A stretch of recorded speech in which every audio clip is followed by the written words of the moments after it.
Hello, everyone. On the 30th or 31st, depending where you live, there's going to be a Pisces full moon, which is also a blue moon and a super moon. Let's take a look. Let's take a closer look at the space-time moment. As you can see, this is the London energy pattern on August 31st at 2:35 London. But if you go to the east, it could be the previous day. And actually, if you, let's take a look at it. So Cancer is rising and Pluto is on the descendant, signifying a moment where you need to watch your back. If you look at the if you look at the your enemies.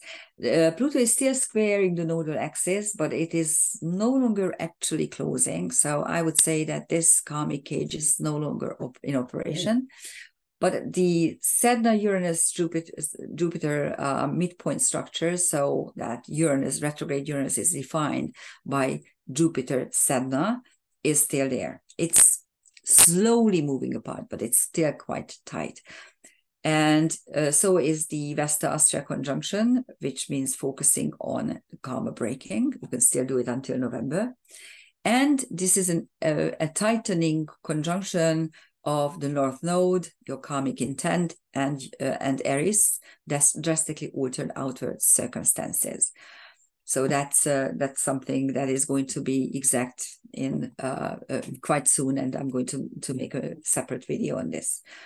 And as you can see on the London IC, you have Mars conjunct Dark Moon Lilith. And Dark Moon Lilith is the second turning point of the Lilith myth, when Lilith leaves the Garden of Eden and takes upon herself Yahweh's curse.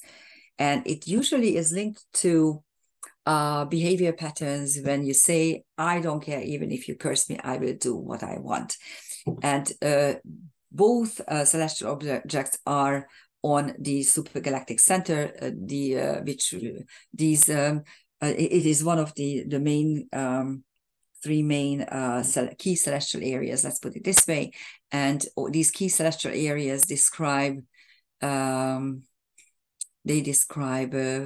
karmic dilemmas, and the supergalactic center describes nothing is ever enough. And now the dark moon is there. So, and just incidentally, I don't know whether you are watching the news, but full moons are always about completion and fruition and harvesting. And just a couple of days earlier, there were two pieces of news. One came in one of the global newspapers, either Washington Post or New York Times or whichever, the mainstream media flagship, one of the flagships. And they really operate like Pravda in the 60s. The Pravda was the Soviet Communist Party's newspaper, and we always laughed. Anyhow, now we are laughing on you guys, Westerners, because you operate the same way. Anyhow, there was a piece of news where two pieces of news. One that described the fact that actually it was a German newspaper. Now I remember that the Nord Stream was blown up by Ukrainians. This was number one, and number two, the fact that Zelensky owns a beautiful villa in Egypt in the Red Sea at the shores of the Red Sea, which cost $5 million. So my dear friends in the United States, this is where your taxpayers' money goes. Killing Ukrainian people, killing Russian soldiers, yes, but also killing Ukrainians by the dozen, because they are simply being slaughtered in the war. And Zelensky's relatives and his friends are getting richer and richer every day. So what can I say? What else can I say? Anyhow, as you can see, the Sun-Moon opposition has another opposition intertwined. It's the Saturn trans-Pluto opposition. The Moon crossed over Saturn about 8 hours earlier, 6 to 8 hours earlier. And the sun crossed over, or were conjunct trans-Pluto about 4 days ago, 4 or 5 days ago. And but these two are linked within, locked into this particular full moon, which I said it's also a blue moon and a so-called super moon. We will see why. And of course, the Pisces moon is always the psychic sponge, as Julie Hall often named it. And the sun on trans-Pluto simply means that you can be very practical. You need to be practical. It's the harvesting period. It's the school is starting, and the summer is winding down, and you will need to concentrate on your duties. And that's what the sun conjunct trans-Pluto is suggesting, that you can download information from above to make this process a little bit easier. So that's the space-time moment. So let's, and I also, I said that this full moon is on asteroid Karma and fixed star Thuban. Why? I'm going to show you, but before we do that, let's take a look. Why is this? Why this is a full moon and also a super moon and a blue moon? This is a perigee moon, which means the full moon is actually occurring closest to the Earth. And in the year 2023, this is the closest full moon. So that's why it is a perigee moon and a super moon. That's why it really doesn't matter, to tell you the truth. I mean, I have not noticed anything special about any of these super moons. I'm telling you, or I'm letting you know, because you probably will read about this elsewhere, and I just don't want you not to be aware of this. This is a super moon. And why is it a blue moon? Well, because in August we had 2 full moons. On the first or second was the first one, and now on the 31st at places 30th is on the second. So this is why. And it's not, again, nothing special. Every year, because there are 13 full new moons, there will be a double in one of the signs, or one of the months actually, because the expression full moon is linked to the months and not the sign. But here comes the expression once in a full moon, blue moon, which means very rarely. You probably are aware of this expression. Okay, I lifted this picture from spaceweather.com.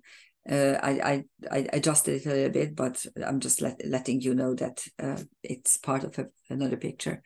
So here's the dissolved opposition, which is the one of the key features of this full moon. And there are a lot of very revealing transcendental celestial objects as well. On the sun, you have Zero, Hypnos, Tristan, and Thuban. Tristan, of course, is a knight in shining armor. Hypnos is the brother of Thanatos. Thanatos is death. Hypnos is sleep. And Hypnos, and also Thanatos and their counterpart in the TNO, which is more Somnus, was very prominent during the pandemic. And I told you a couple of weeks ago that they are planning the next stage. You can already see that there is this new batch called Aries. Of course, why not? And then in the States now, the masks are again becoming mandatory, and they are again talking about a new jab, which everyone needs to receive. I mean, it's like you don't really understand. Okay, if it's my body, my choice. If I can kill my fetus at 9 months, okay, because that's what I could do that in New York. Okay, why can't I say that, okay, I don't want a job, I don't want I don't want any injections, leave me alone, okay? The whole thing is ridiculous. So Hypnos here warns us that they are planning something else. And Zero, asteroid Zero, is linked to 2 concepts. Number one, it reminds us there are some zero sum total games. Well, war is something like that. It's actually a negative sum total game, but zero means that no one is actually winning, and even if you win, it's of horrible costs. at a horrible cost. But zero also means it is an ability, the ability to be able to live out of almost nothing. And sometimes when you do karmic readings and you see both zero at one certain chart point and abundancia, the asteroid abundancia, which is abundance, which is the Roman goddess abundance. And then it could mean that this person actually went through stages of complete nothingness and huge abundance, and because he needed to experience both. Here we only have the zero portion. And a fixed star Thuban, which is Alpha Draco, and although it's an alpha star, it is only 3.6 of magnitude, so it's not very, very, very, very bright. It's the brightest within the constellation, and it denotes the ability to either create some sort of treasure or guard a treasure. The whole constellation Draco is about creating or guarding treasures.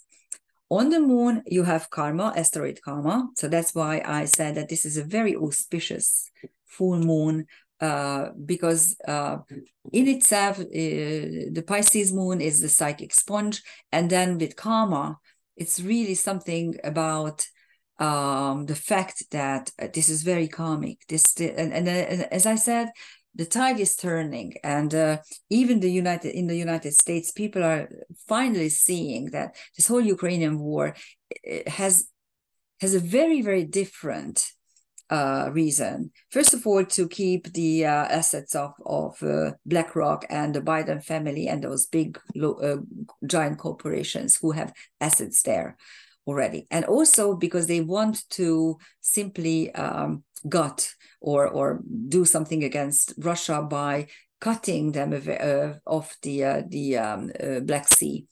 And that is why there's a complete chaos about the goals and about the achievements.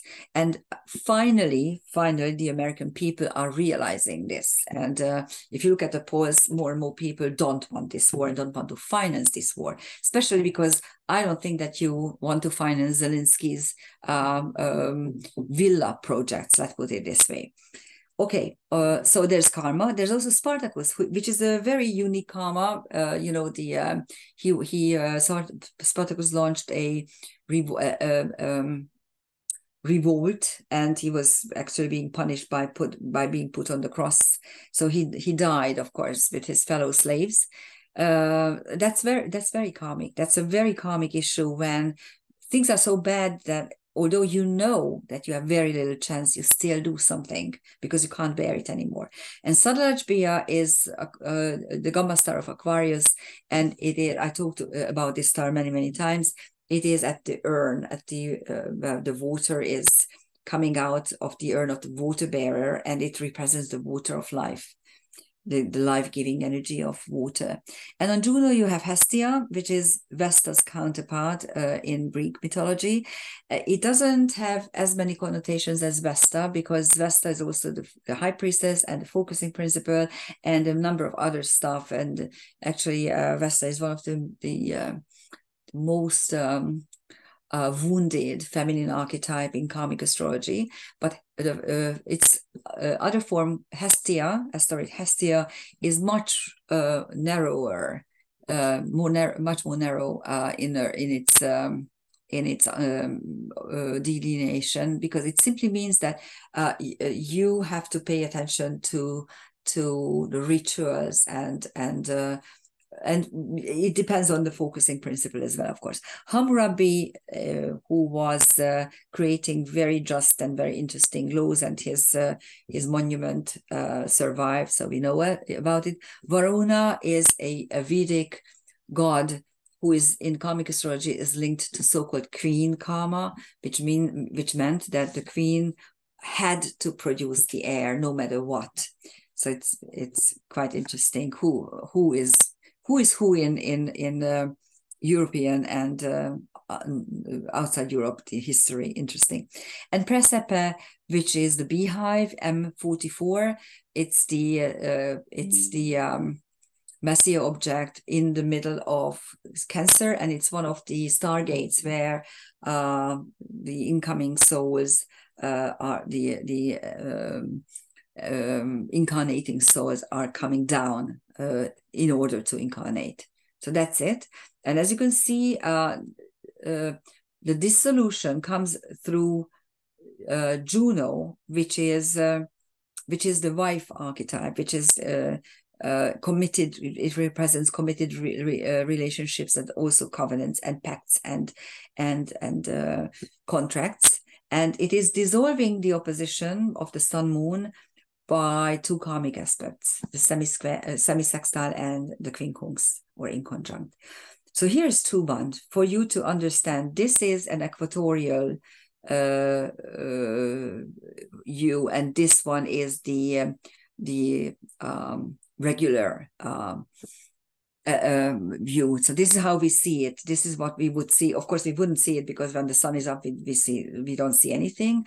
But this is the ecliptic. So it's called the ecliptical view, and here's the celestial equator, and then this is the equatorial view when we place it, when we straighten the axis, and this is how it would look like. And as you can see, nothing can actually be conjunct Thuban because it's a very northern star, so it will never be actually conjunct anything. So this is for you to understand. Also, don't forget that fixed stars are not part of the solar system. They are part of the universe. So actually, there are two aspects that you can actually take into consideration: conjunction or alignment, when it's really not an equatorial or elliptical constellation star, and parallel. Okay, those are the two. There's no sextiles, no squares, no trines.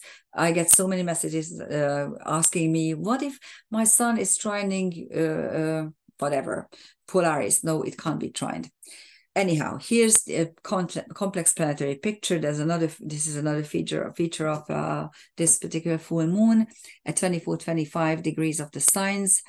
There's a nodal axis where, as I said, the North Node is getting into a tight conjunction with Aries, drastically altered outward circumstances, and the South Node, Ceres. And Ceres is not just the nurturing principle, but also your home, your homeland, your family roots. And the South Node indicates that we need to go down there and access those pieces of information, that knowledge, that repository of knowledge, while outward circumstances are drastically being altered. And this opposition is dissolved by the Vesta-Astrea conjunction focused on karma breaking. Here's the opposition dissolved by a sextile and a trine. So it's a very nicely dissolved opposition. And there's also a little engine involving the North Node Aries, Vesta-Astrea, and Pallas Athena, the wise girl, the goddess of wisdom. And the two are being intertwined into, it's also a platform, if you look at it. The base of the platform is a karmic aspect, Uranus and South Node Ceres. The two sides are semi-sextiles. The insides, the inner world of this platform is two trines, easy flowing energy, but the top is the square, the mutable square between Pallas Athena and Vesta Astrea. Now, Vesta and Astrea are interesting because both of them are so-called virgin energies. Pallas Athena remains a virgin all her life, but serves her father, and she is a fighter. She is not just wise, but also a fighter. Whereas Vesta, another kind of, you could say that it is also linked to virginity, but not really, only in certain ages. For instance, in the if you look at nunneries, yes, those nuns were committed to remaining a virgin. But most of the time, the Vesta energy, also the Hestia energy, is the priestess energy who could have sacred sexuality as well. So these are very how shall I put it? Yes, virginity is there. And at the same time, Vesta is unique in a way that she is really remote from the everyday life, whereas Pallas Athena is in everyday life. And then Astrea, the karma breaker, is also clashing with Pallas Athena, which could mean, if you think back of Spartacus, who really wanted to change his destiny and ended up on the cross. So sometimes it's not really wise, Pallas Athena, to try to break all embedded karma, Astrea. That's what the top of this platform is at the moment. Okay, here are the transcendental objects. On Uranus change, you have Hephaestus, also Minerva and Lempo. Hephaestus is the creator of beautiful objects, although he himself is lame. Minerva is the wise girl, another wise girl. It's the Roman counterpart of Pallas Athena. And it's only wisdom and this protector of a nation state is not actually, or a city state is not linked to its connotation. And then Lempo is a TNO, or you can use the word centaur. I use the word centaur because all trans-Neptunians, all Kuiper belt objects are centaurs, in a sense that centaurs are karmic wounds, and all these objects describe certain karmic wounds. And Lempo is a Finnish archetype, a Finnish creation god, who then in Catholic times becomes a demon. So when a next generation, a next regime demonizes the previous regime's people, gods, concepts and whatever, and this occurs very many times. So this type of karma is linked to Lempo, and it's on Uranus now. So you can see how history is being changed. I mean, this toxic whiteness and all horrible things that are pushed upon white people, it's just as racist as the other types of racism. And if you don't understand this, I'm really sorry for you, because you're not any better than the true racists that you consider racist. Okay, on the North Node, we have, and North Node Aries, we have Heracles, the hero, or the perfect hero. On the South Node Ceres, we have Tyr, another hero. He is the war god of the North mythology. Demeter, who is just like Ceres, it's the Greek counterpart of the Roman goddess. So it's linked to nurturing and your home, your homeland, your family, and also food. Osiris, the god lord of the underworld in Egyptian mythology, and two bright fixed stars, Spica and Arcturus. Maybe it's Spica, I have no idea. Sorry about that. We call it Spica here in Hungary. And Spica is the alpha star of Virgo, a very bright star, a really bright star. And Arcturus is Alpha Boots. They are very different. You will see where they are. I'm going to show you. Spica is, of course, on the ecliptic, and Arcturus is way up north. Spica denotes the potential to be brilliant. And Arcturus is a funny star because it's a fifth dimensional entity where those who suffer abuse in their childhood and die as a result, which is a horrible death. It's the soul's attempt to understand complete isolation, complete helplessness. Those souls who experience it, this is what they chose to experience. I'm really sorry for that, but that's what it is. Anything that happens to you, you have actually decided up there. It seemed like a bright idea up there, but when we come down here, it's really very, very difficult. So these souls are so hopeless and so terribly wounded that they need to be taken into a special place, and this is Arcturus, where they are given a complete makeover, or so that they can come down to the earth plane and trust people again. And also have Arcturus prominent, and anyone who was born on October 16th, 17th, or 18th may have both stars prominent. All you need to see is these are almost at the same degree, but at very different places. I'm going to show you which, if Arcturus is more prominent, then you, number one, might not have a child because you feel like you don't want to have children in this world, in this horrible age. Number two, you do have a child or children, and you do a wonderful job with them. This is typically Arcturian way of operation. And on Pallas Athena, you have hubris, revolt against the wish of gods, when I, as a human being, don't want to do what the gods, the wicked gods, push on me. And on Vesta Asteroid, you have three bright stars, Alnitak, Alnilam, and Alheka. Alheka is Zeta Corvus, and Alnitak and Alnilam are two of the belt stars, and they represent divine balance. Here they are. As you can see, Vesta Asteroid is up here at about 18 degrees in declination. And Alnitak and Alnilam are on the celestial equator, practically. So they are quite far. So that's why we use the word aligned and not a conjunct. And then Alheka, Zeta Corvus, the celestial raven, is always linked to black magic. So it's one of the healing word of black magic. So you can see that these stars are of the same astrological degree, but they are not related, and they are at very different portions of the sky. And here is Spica and Arcturus. You can see the Ceres South Node conjunction. Well, if you looked up, you would not be able to see this, of course, because Ceres cannot be seen by the naked eye, and the South Node is just a point in time, a calculated point in time.